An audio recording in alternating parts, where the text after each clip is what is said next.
ধন হয় আমাৰ ভাগৱতত কৈছে উপজয় পুণ্য পাপ হুৱে দূৰ মিলে মহামুখ্য সুখ প্ৰচুৰ ভাগৱত শুনিলে পুণ্য উপাৰ্জন হ'ব আৰু এই পুণ্যটো অক্ষয় পুণ্য বুলি কৈছে আপোনালোকে এই দুটা দিনৰ অনুষ্ঠানত সহযোগিতা আগবঢ়াই যিসকলে ভাগৱত শ্ৰৱণ কৰিছে কীৰ্তন কৰিছে সেৱা কৰিছে দৰ্শন কৰিছে তেওঁলোকৰ অক্ষয় পুণ্য হ'ব আৰু এই পুণ্যটোৱে আপোনাক জীয়াই থকা কালত সুখ আৰু ভোগৰ সুবিধা দিব ভোগ দিব আৰু মৃত্যুৰ সময়ত আমাক জীৱৰ সৎগতি পথত ইন্ধন যোগাব কৃষ্ণ কথা নুশুনা কোনো জীৱ সংস্কাৰ হ'ব নোৱাৰে যেনেকৈ মলি কাপোৰ এখনত চাবোন চাৰ্ফ নিদিলে কাপোৰখন পৰিষ্কাৰ হ'ব নোৱাৰে ঠিক তেনেকৈ কৃষ্ণ কথা নুশুনা জীৱ সংস্কাৰ হ'ব নোৱাৰে কৃষ্ণ কথা শুনিলে আমাৰ জীৱ ইমান নিৰ্মল হ'ব যে প্ৰয়াণৰ সময়ত ই ৰকেটৰ দৰে এই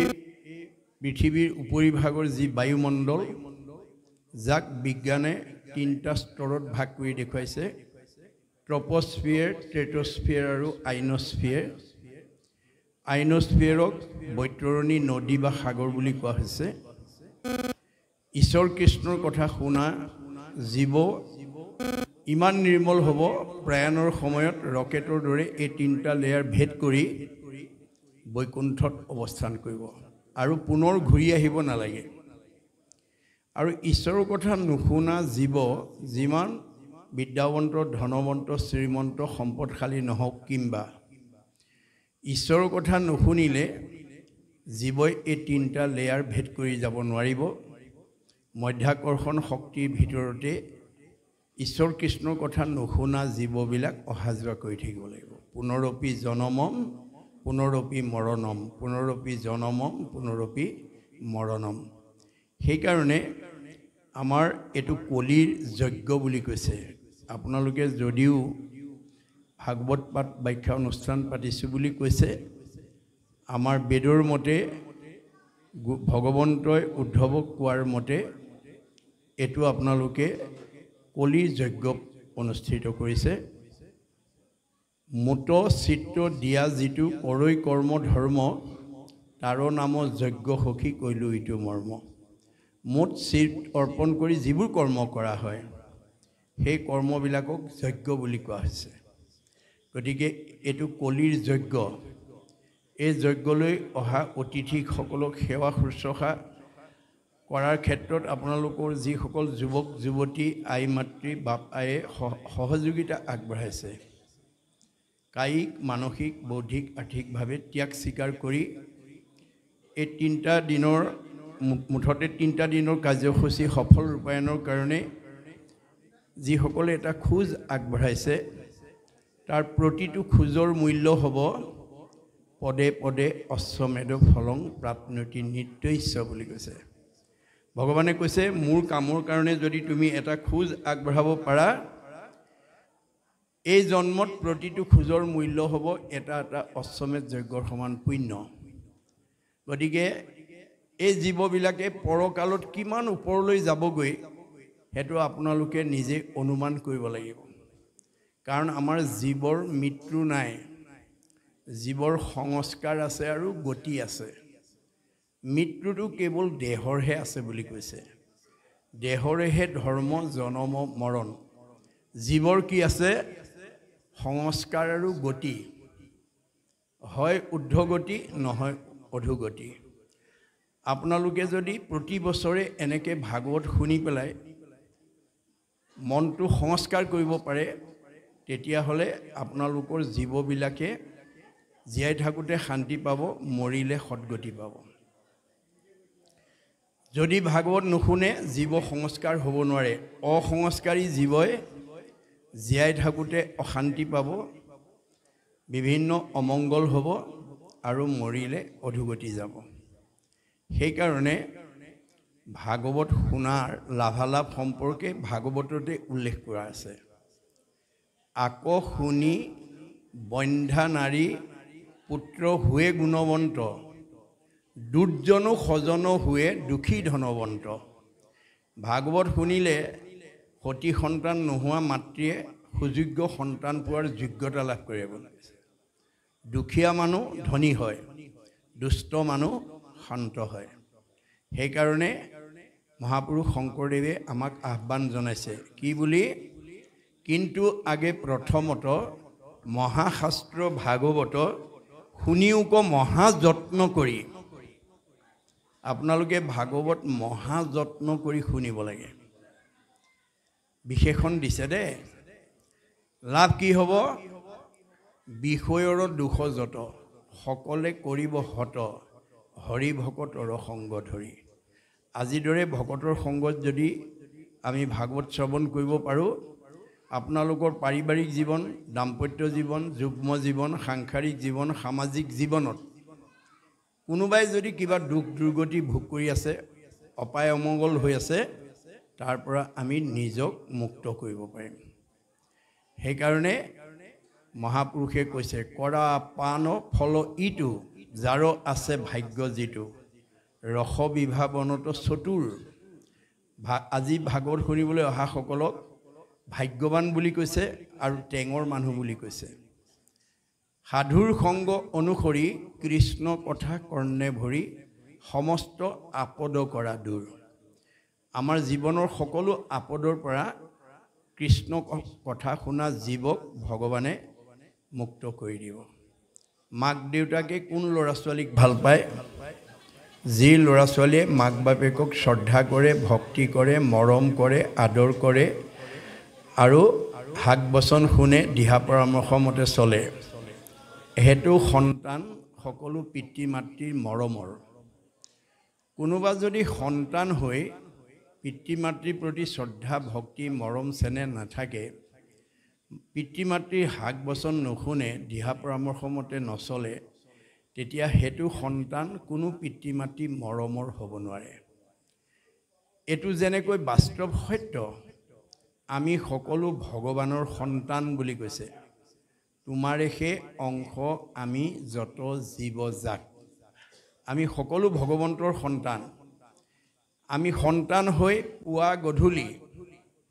মানুহৰ জন্ম পাই ঈশ্বৰৰ সেৱা ভক্তি কৰিছোঁ নে নাই? গাটো ধুই ধূপ এজাল জ্বলাই ঈশ্বৰৰ প্ৰাৰ্থনা এটা কৰিছোঁ নে নাই? তাৰ ওপৰতহে ঈশ্বৰে আপোনাক কিমান ভাল পাব বেয়া পাব নিৰ্ভৰ কৰিব। গতিকে আমি তৃণমূল ঘৰখনৰ সকলো পৰিয়ালক গুৰুজনাৰ আদৰ্শৰে আমি প্ৰথমতে বিষ্ণু যজ্ঞ কৰাৰ প্ৰতি আহ্বান জনাব। তাৰপিছতহে ভূত যজ্ঞলৈ আগবাঢ়িব। বিষ্ণু যজ্ঞ মানে আমি ৰাতিপুৱা গধূলি গা পা ধুই গুৰু সেৱা বা ঈশ্বৰ প্ৰাৰ্থনা কৰাৰ পিছত মনটো শুদ্ধ কৰি লোৱাৰ পিছতহে পঞ্চভূতৰ দেহটো ৰাখিবৰ কাৰণে খোৱা বোৱা কৰিব লাগে। আমাৰ বহুত মানুহে এই কথা নাজানি মুখখন ধুইয়েই বহুতে ভূত যজ্ঞত লাগি যায়। আৰু বহুতে মনৰ কবলত পৰি কয়, মোৰ এটা অভ্যাস আছে বুজিছানে, ৰাতিপুৱা শুই উঠি লাল চাহ একাপ নাখালে, চাহকাপৰ লগত শুকান ৰুটি এখন নাখালে, তামোল এখন নাখালে, চেদা পালি নাখালে, কিবা এমুঠি নাখালে, মোৰ বাকী কৰ্মবিলাকৰ কাৰণে মই আগবাঢ়িব নোৱাৰোঁ। এনেকুৱা অভ্যাস যদি কাৰোবাৰ আজি তাৰিখলৈকে আছে, আজিৰ পৰা এৰিব লাগিব দেই। আপোনাৰ সেই অভ্যাসটো কাৰ কবলত পৰি কৰিছে? মনৰ কবলত পৰি কৰিছে। আপুনি মনৰ দাস হৈছে। আমাৰ ভাগৱতে কৈছে, মনে পাপ কৰে যায় লাগয় জীৱত, সেইকাৰণে জীৱে দুখ ভুঞ্জে সংসাৰত। আজি আমাৰ সমাজত বহুত মানুহে ভাগৱতৰ দৰ্শন নজনাৰ কাৰণে মনৰ কবলত পৰি উঠি অহা বহুত প্ৰজন্মই নাখাবলগীয়া খাইছে, নকৰিবলগীয়া কাম কৰিছে, নাযাবলগীয়ালৈ গৈছে, যাৰ কাৰণে এই দেহত তেওঁ বিকাৰ ভুগিবলগীয়া হৈছে। কিমান? 84 নৰক। 84 নৰক। আমাৰ ভাগৱতৰ মতে নৰক মানে দুখ। 84 নৰক আমি ভোগ কৰিব লাগিব কোনে ভোগ কৰিব এই দেহে ভোগ কৰিব কেতিয়া ভোগ কৰিব জীয়াই থাকোঁতে কিহৰ প্ৰভাৱত কালৰ প্ৰভাৱত কালে আমাক অতৰ্কিত গ্ৰতিত গ্ৰাস কৰি থাকিব আৰু কৰা কৰ্মৰ ফলবিলাক আমাৰ দেহে ভোগ কৰিব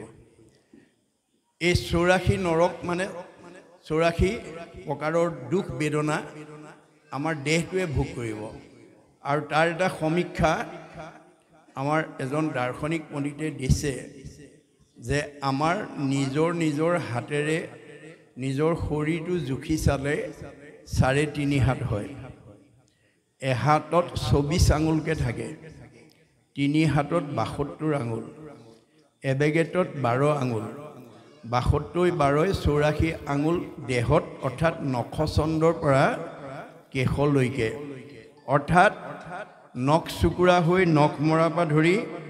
চুলি খৰা উপনি উফি হোৱালৈকে আমাৰ বাকী দেহত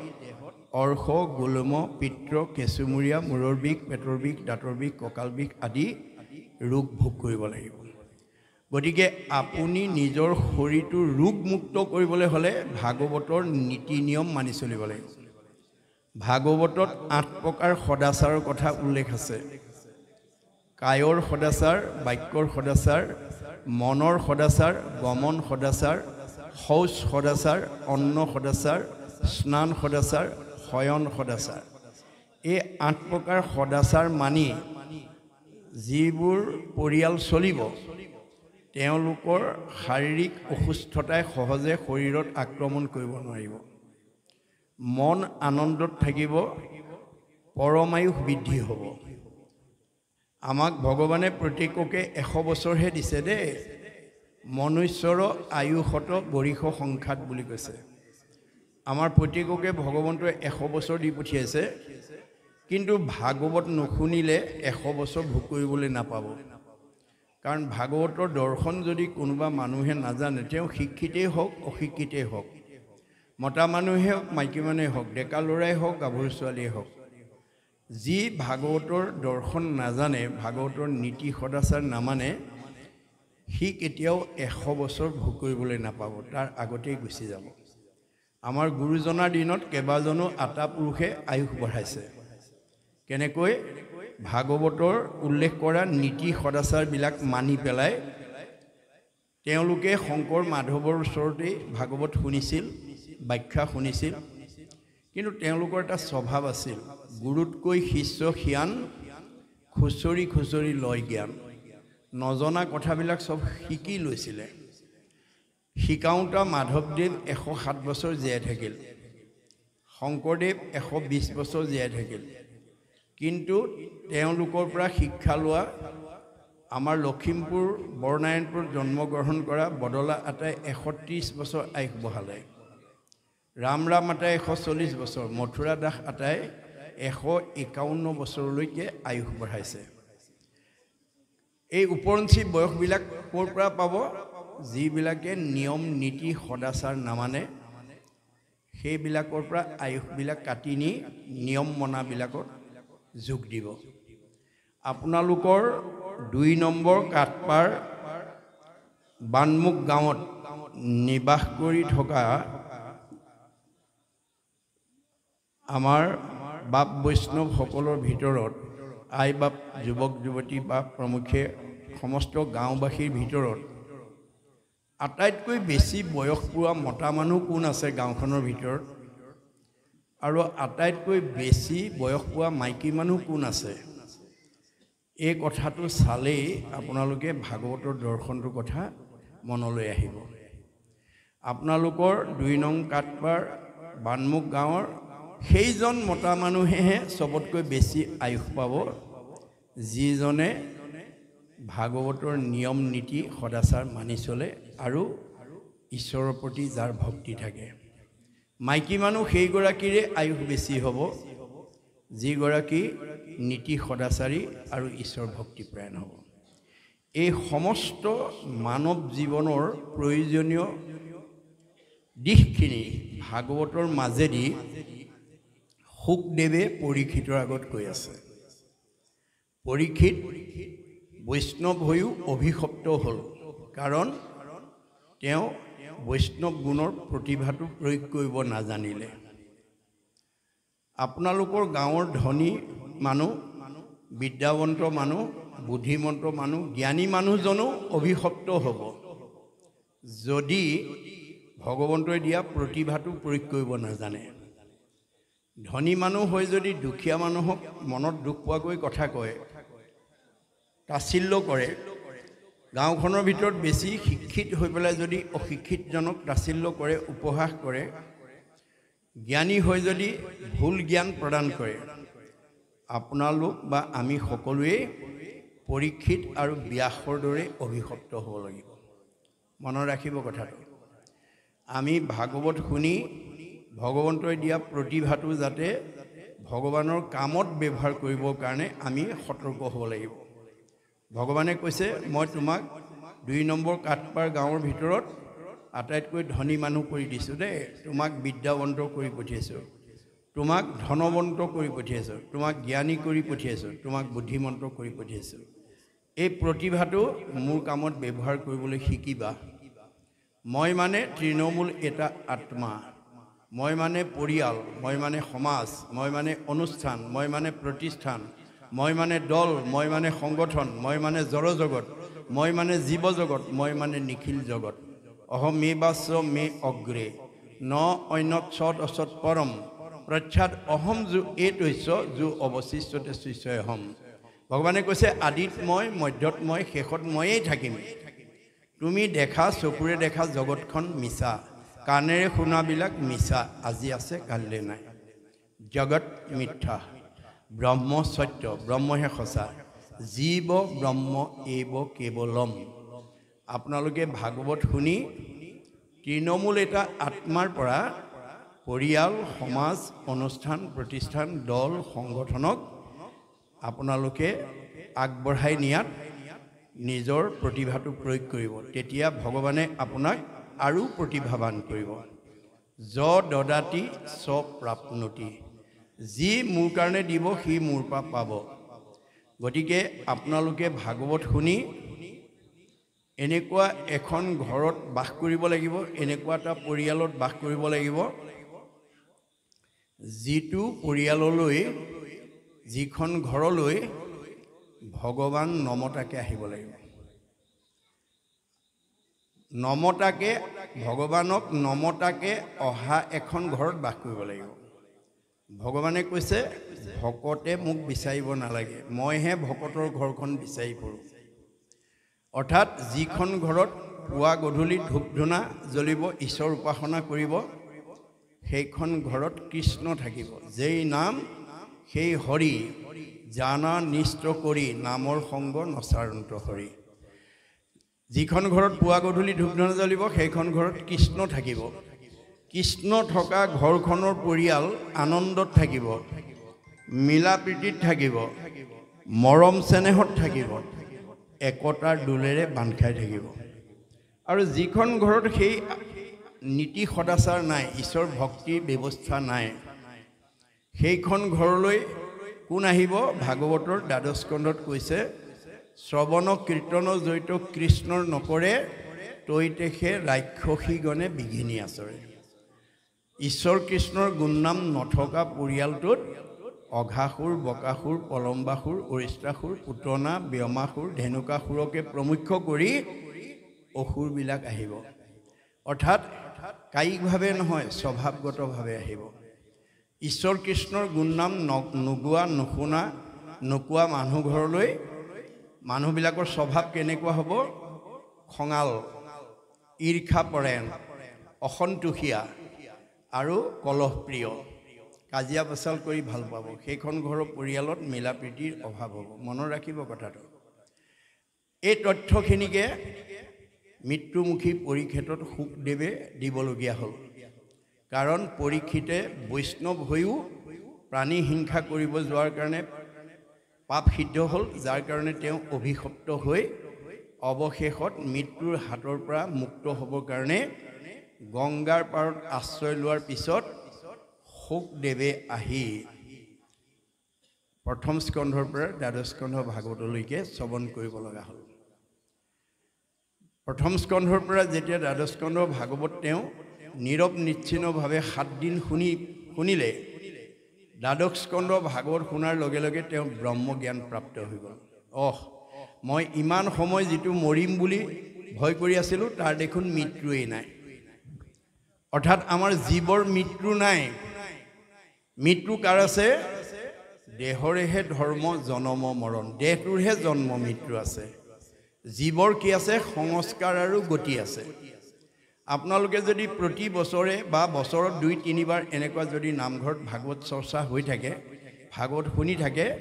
আপোনালোকৰ সেই জীৱবিলাক সংস্কাৰ হ'ব সংস্কাৰী জীৱবিলাকে জীয়াই থাকোঁতে শান্তি পাৰিব মৰিলে সদ্গতি পাব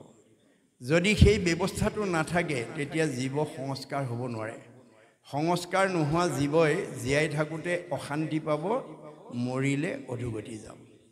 গতিকে আমি মৰাৰ পিছত যাতে অধোগতি যাব নলগা হয়